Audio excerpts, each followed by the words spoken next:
What it do? What it do, YouTube? It's your boy, Playoff Don. I'm back with yet another video. I hit y'all with the Western Conference predictions a few days ago. I'm gonna hit y'all with the East. I got y'all with the East right now. These are, remember, these are my opinions. These are objective. This is how I think the regular season is gonna play out. These are, just predictions, and again, these are just regular season standings. They don't really mean nothing for the playoffs. Once the playoffs come, it's anybody's ball game, right? That's how I feel about the East. I feel like it's kind of anybody's ball game. The East does not suck anymore. Don't listen to people when they tell you that. The East does not suck anymore. It's very, very top heavy. There's a lot of teams that I would not be surprised if they came out the East. The East is pretty solid from 1 to 10. It's not terrible. It's not terrible. I think that whole East versus West narrative, I think that's done for the most part. Yeah, the West is probably deeper. The West has competitive teams throughout. You know, there's no like garbage team except for maybe OKC, and that's a maybe. Even if you look at their roster, that's a maybe. Yeah, but the East is still very, very solid. It is. There's a lot of teams who I could absolutely see, if things go right for them, holding up the trophy at the end of the season. So I'm going to get started with the standings here. I'm going to go from 1 to 10. 10 teams, because now the play-in tournament counts, right? So all you got to do is make the 10th seed this year, and you're relevant, you know? So let's get into it. I'm going to start off with the number 1 seed. I predict will be the Milwaukee Bucks. Pretty obvious, right? I mean, that's how Budenholzer is, right? He's gonna go hard for the regular season. You know, not really much to explain here. The Bucks are gonna be an incredible regular season team. I don't think there's any doubt about that. If I can go into the playoffs a little bit with this team, they're gonna be less one-dimensional offensively.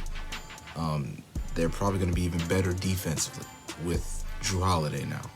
They didn't get everybody that they wanted, but they brought in some solid rotation guys. The big move was Jrue Holiday, and he helps them tremendously. The offense doesn't have to be only Giannis handling the ball. There's another dude who can create on the perimeter, help Giannis out. Maybe Giannis can move off ball a little bit. It's going to be huge for them in the playoffs. But again, this is a regular season video, so they're going to dominate. No doubt in my mind. So Bucks for the 1 seed. The 2 seed, I believe, will be the Boston Celtics. I'm really not worried about Gordon Hayward leaving. I don't care. Like, if Gordon Hayward leaving just means more shots for Tatum. More shots for Tatum, more shots for Jalen. What's wrong with that, you know? I predict that Jason Tatum is going to lose his mind this season. I think so. I think he's ready to take that jump. I think he's ready to insert himself into that top 12, if he's not already there. Top 12, maybe even top 10. We'll see. I think Tatum's that dude. I think he's got tremendous upside. He had a stretch last year, I believe it was in February, where he cooked the league, right? I think he's going to keep that up. I really do, because he was tremendous in the playoffs. I think Tatum's going to take that jump. I wouldn't be shocked if Jalen took another jump. Jalen's still a young guy as well. Still got Kemba. I know Kemba's going to be out for the beginning of the season. honestly, I'm just not worried. I'm really not. Tatum, Jalen, Marcus Smart, Brad Stevens. I'm really not worried at all about this team. I think they're still going to be great. And I got the Celtics as the 2 seed. Again, it's another team that I wouldn't be shocked they come out the West. Come out the East. Another team I wouldn't be shocked they come out the East is the Miami Heat, and I got them as the 3 seed. No, fam, no, it was not a fluke. This team is for real. This team is going to be in the mix. They fight hard. There's probably more talented teams. Do they have more heart than the Miami Heat? We'll see. We'll see. But this Miami team is going to be fighting. They still got a ton of young guys as well as veterans. The young guys, you got to believe they're going to get better. If they can compete the way they did in the postseason last year, there's nothing but hope. There's nothing but hope and a bright future. Yeah, but as long as this roster, if this stays how it is and there's no major changes, I think this team will be right in the mix. They have, they're one of the teams that didn't change much. They really didn't change much. They really didn't. They kind of stayed exactly the same. They got the continuity. They know who they are. Scrappy, hustling. They're just going to be a pain to deal with. So, yeah, giving the Miami Heat as the 3 seed. The 4 seed is a team that I'm a little bit lower on. I don't want to be, but I just can't help it. I got the Brooklyn Nets as the 4 seed. Again, seeding won't matter much. There's no fans. But when it comes to playoffs, there's no fans. But the Nets, let me say this.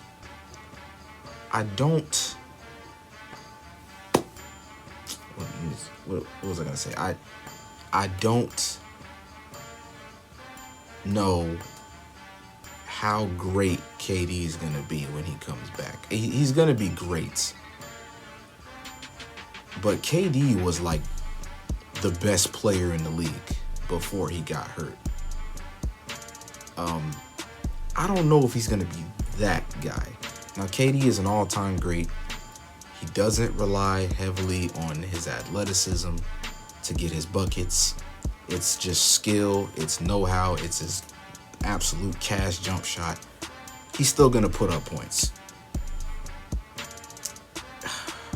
The question I have with him, and kind of the question with this whole team, how good are they going to be defensively? I don't know, because it's Kyrie, I'm assuming LeVert, it's Joe Harris, it's post Achilles Durant, and it's Jarrett Allen who can protect the rim. But you need some perimeter defense. Can LeVert step up and be that guy for them defensively? He's got the athletic tools. This team doesn't have a lot of defense, and I struggle to find where they're going to. I don't know how many stops a game this team is going to get. This team has no real impact perimeter defenders. They don't. The Nets scare me. Kyrie's not necessarily the healthiest guy either. They're going to put up a ton of points, but can they stop people? We just have to see. We got to see. Look, if you can't stop people, you can put up all the points you want. If you can't stop people, you're not winning a title. If you can't stop people, I'm just lower on the Nets. I don't know if KD's gonna come back and be what he was on the defensive end, because he was a menace defensively in Golden State. I don't think he'll be that anymore. Kyrie's not great. Joe Harris isn't great. Dinwiddie isn't great. They might just put up a lot of points and that's about it. So they're still gonna be great. They could come out the East. I gotta see. But the Nets for the number 4 seed. At the 5 seed, I've got the Philadelphia 76ers. This team has gotten much better, and they've been a massive topic over the past year, right? Fit, attitude, accountability, all that stuff has been talked about with the Sixers. They got some guys in there now who are going to tighten up whatever culture they had going on there. I like Doc Rivers. He's an upgrade over Brett Brown. Daryl Morey coming in, it seemed like overnight he fixed the issues and like with this team. But now it's Ben and Joel for now. They could very well end up with James Harden at the end of the season. We will have to see, but for now it is Ben Simmons, Joel Embiid, and shooters everywhere. That's what they need. I don't know if you guys remember, but the first year of Ben and Joel, it was Ben, Joel, and just a bunch of shooters. And they were incredibly fun to watch. And that team, everyone would have said that team was on the come up. It was Ben, Joel, it was JJ Redick, it was Robert Covington, it was Marco Bellinelli, it was Ersan Ilyasova, just shooters everywhere around these two guys. And it worked like they lost in the second round, but you know, those guys were like Ben and Joel are better than what they were before. This Sixers team just fits so much better. Again, shooters everywhere around these two guys. Some stability with Doc Rivers. I'm buying into the Sixers. I think they're going to be lit. I do. So I wouldn't be surprised if this team comes out the East. I wouldn't be surprised if the Toronto Raptors come out the East. Honestly. That's who I have next as the 6th seed. The Raptors are still going to be straight, y'all. They are. They lost Mark. They lost Serge. These boys stole Aaron Baines in free agency. And if you don't know who Aaron Baines is, you need to get to know him. He's a big body. He is a super, super strong dude. And he can shoot threes. Enough said. Still got Lowry. They were able to keep Van Vliet, which is huge. Anunoby's crazy defense. Siakam. I know Siakam had it rough in the playoffs. I know. But he's still a younger guy with a lot of upside. And I don't know how much better he's going to get because he's 26, I believe. He's actually not that young. He's about 25, 26.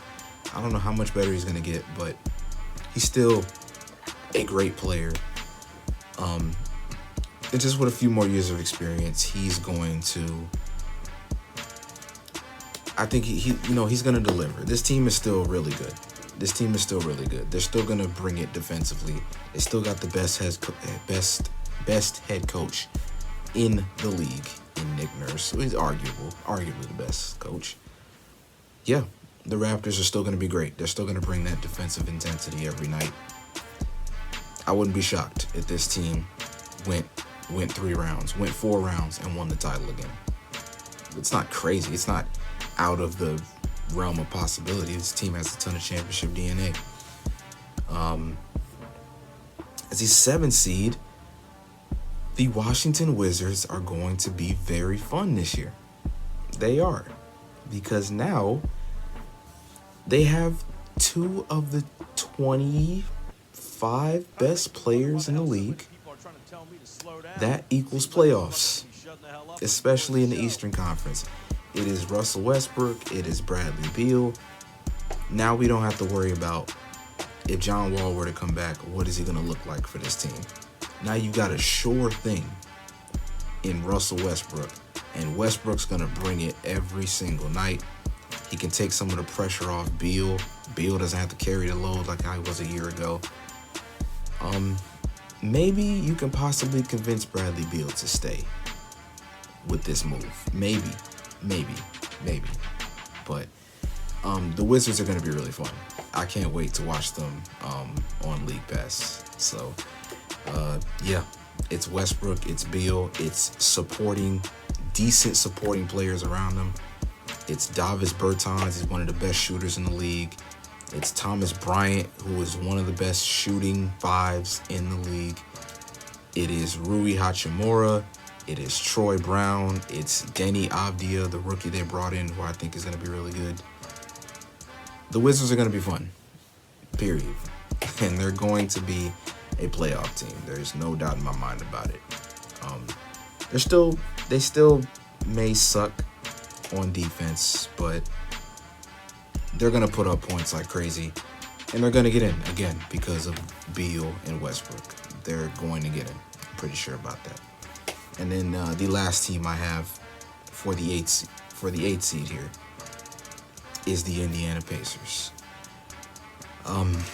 Need I say more? I mean, the Pacers just solid. Just the solid Pacers. They always get in. I'm going to keep putting them in until they start missing. So they still got good players though, and this team could upset anybody. They still got good players. Brogdon, TJ. They got Turner and Sabonis. The Holiday brothers off the bench. This team is still really cool. It is, and hopefully, if Victor Oladipo can return to his 2018 form, where he was like one of the 14 best guys in the league, then that of course boosts the ceiling of the Pacers. We gotta see what Victor looks like. They're still gonna get in regardless if Victor is healthy or not. But if Victor can look like what he did before, this team is gonna be much higher than the 8th seed, because I think 2018 Victor was a phenomenal player, and with supporting pieces like this, they can absolutely upset somebody. But we just got to see with Victor. And but the Pacers they're solid. They're gonna be in. They're gonna get in. Now for the two I'm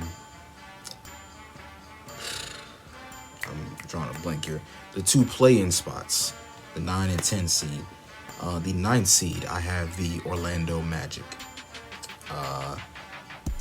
Another team that's just solid. The Magic are not horrible. Somehow they were one of the best, not one of the best, but one of the better defensive teams in the league. They keep the score low. They got some guys. You know, Vooch is one of the 50 best players in the league. Vucevic can get buckets. He can grab rebounds. Fournier can score. Terrence Ross can score. Markelle Fultz is solid. They still got Aaron Gordon. He can play some defense. He can hit a shot. They got some guys. Like, they're just straight. The Magic are straight. And they seem to always hover around this area. I think they're going to get that 9 seed. And they're going to be fighting for the playoffs. Yeah. Magic. And then little more interesting is the Atlanta Hawks for the 10 seed. The Hawks intrigue me because they have a lot of guys.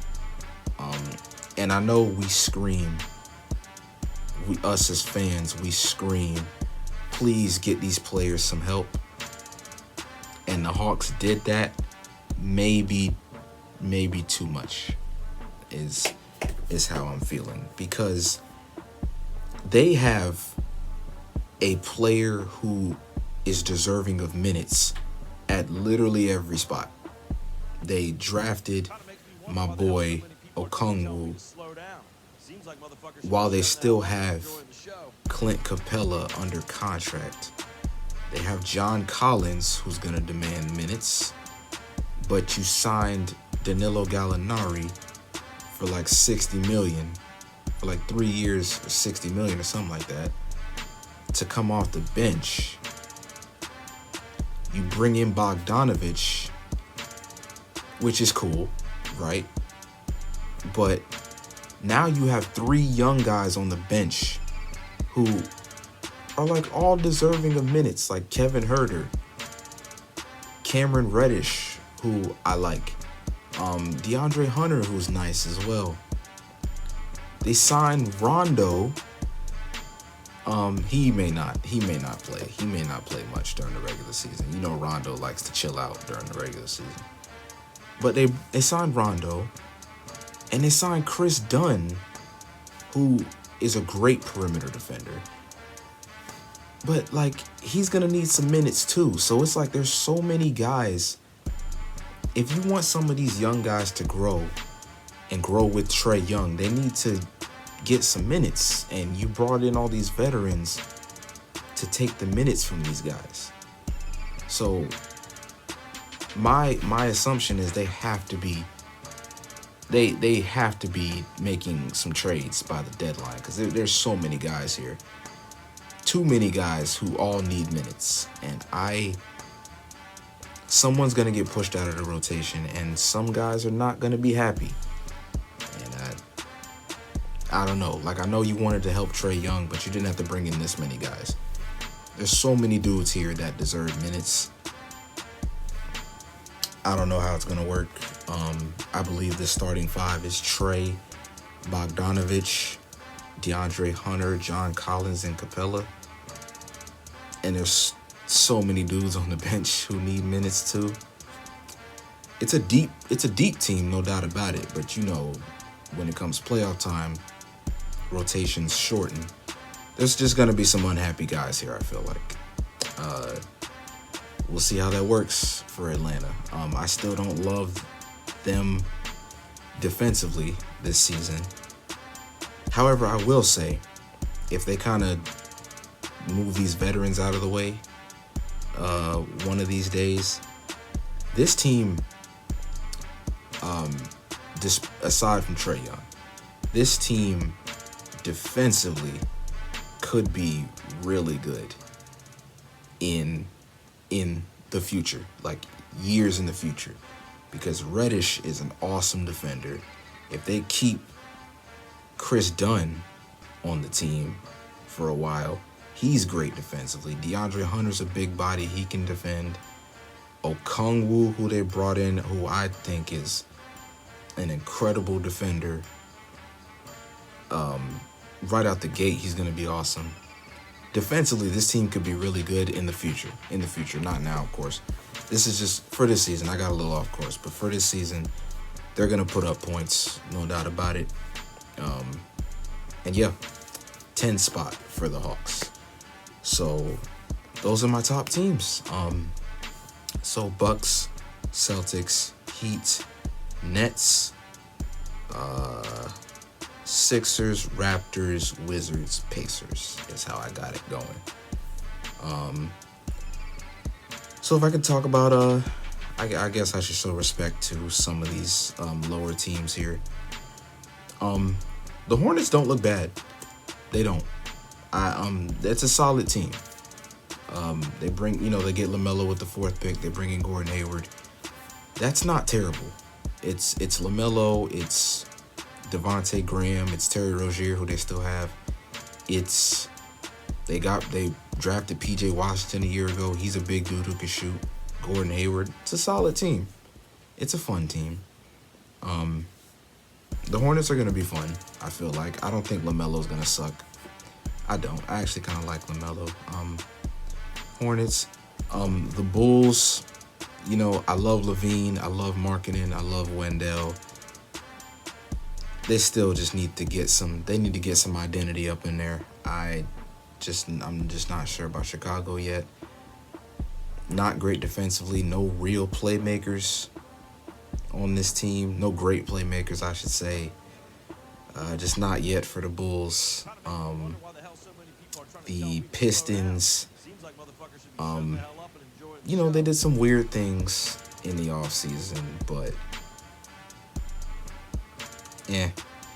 it's not yet. A lot of liabilities, even though I love my boy Killian Hayes. But some liabilities, Their starting lineup isn't terrible, but just not yet. I don't see them making the playoffs. The Knicks, I mean, the Knicks, the Cavs. I mean, the Cavs. Sexton can score. Kevin Love is cool. Drummond is overrated and overpaid. And Okoro's going to come in and play some defense, so that's cool. They drafted Okoro with the 5th pick. I think he can come right in and be an awesome defender. Sleeper rookie of the year candidate. But yeah, those teams probably aren't getting in, barring some miracle, right? But yeah. So once again, I'm clapping too much. Once again, Bucks, Celtics, Heat, Nets, Sixers, Raptors, Wizards, Pacers. Say it with me, right? And then for the play-ins, I have the Magic and the Hawks getting in. So yeah, that's how I got the Eastern Conference going. The East is solid. Again, at the bottom, they're trash. But at the top, you can argue at the top is deeper than the West. You can argue. The East is really good, filled with stars, filled with a ton of potential. There's going to be a lot of teams in the mix, and I'm excited for this Eastern Conference war zone at the top. So, yeah. That's all for me. That's all for me in this video. Hit the like button. Y'all help hit the subscribe button. Help your boy out. I'm trying to get this channel big. And, yeah. So, I'm out. Preseason starts tonight, ladies and gentlemen. I am very hyped. I know for preseason, right? I'm so hyped. NBA games start on my B-Day, on my birthday. So that's what's up. But yes, I am out, y'all. Peace.